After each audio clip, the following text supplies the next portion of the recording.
person supplicates for evil, وَيَدْعُ الْإِنسَانُ بِالشَّرِّ دُعَاءُهُ بِخَيْرٍ فَكَانَ الْإِنسَانُ أَجُولًا. And a person supplicates for evil as he supplicates for good. And man is very hasty. So here in this, this is Surah Isra, ayah number 11. A person's behavior has been described here. Ibn Abbas radiallahu anhu said, this is when a person prays against himself or his children out of anger and frustration, while he does not actually want that prayer to be answered.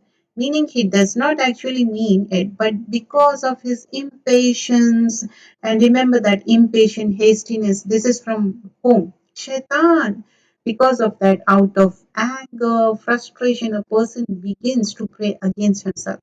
For example, a person is very sick, so they start praying for that. That a person is, for example, failing at something, then they ask for, they start praying for failure in every aspect of their life.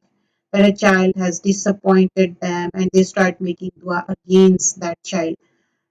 Oh Allah, I don't want these children anymore. Yani, this impatient, and this is from shaitan. So anything, whether you are praying for something and you are not getting it, and you are getting frustrated, and you are making dua against yourself, and your children maybe sometimes they are very disobedient, but mal and children are like, yani, they are for you is a trial, isn't it? But you are becoming hasty. So those people who pray in anger against themselves or against their wealth or against their children, such people are being reprimanded that they should be praying for ease in a time like this, because remember, the person who is muttar, the person who is afflicted with difficulty, yani that is the time to call upon Allah subhanahu wa ta'ala, because Allah responded to dua of muttar, the person who is afflicted with difficulty. So this is not the time to be praying against yourself.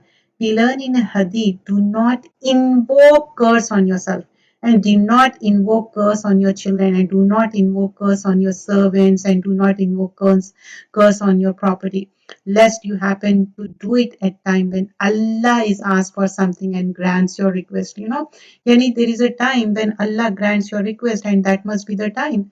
So meaning, what if at the moment your dua is accepted, and remember that if your prayer against someone and they are not worthy of it, then guess what? That dua will be turned against yourself. It will be turned against the person who has made that dua. So be very, very careful, and always pray for good. And when it comes to your children, because remember that there are three duas which are certainly accepted. It is the dua of the oppressed, the dua of the traveler, and the dua of the father for his children. So, father especially should only make dua for what is good, no matter how angry and upset he is, and be careful about what they say, because we learn that do not pray for anything except for good for yourself, because the angels say Amin over what you say. So you don't want that while you are making dua against yourself.